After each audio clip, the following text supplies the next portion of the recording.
labas šitą vienu žodžiu. Nežinau, aš čia dabar esu kažkam Saidės take, va čia palei Saidės upelis, va čia teka šis soliukas.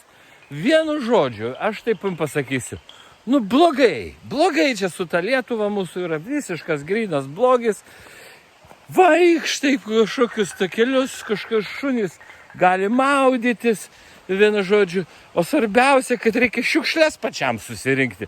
Nu taigi visiška nesąmonė, tai kur tos šiukšlių dėžės miške, bet nėra niekur šiukšlių dėžių.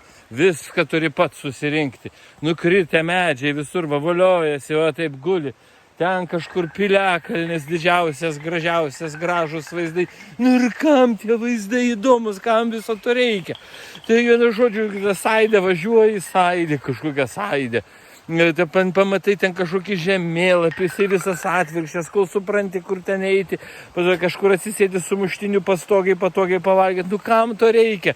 Visokie rodiklytės, į Santaką ateini, į Santaką, kaip reiškiasi, va, tai rodiklytės, į Santaką, va, čia va, tos rodiklytės. Reiškia, kur eiti, ten gali eiti, čia gali eiti. Nu tai tiesiog pasiklysti, nesupranti, ar čia eiti, ar ne čia eiti. Nu jeigu rodiklė yra, tu kodėl tu turi čia eiti? Taip visai nesmagu.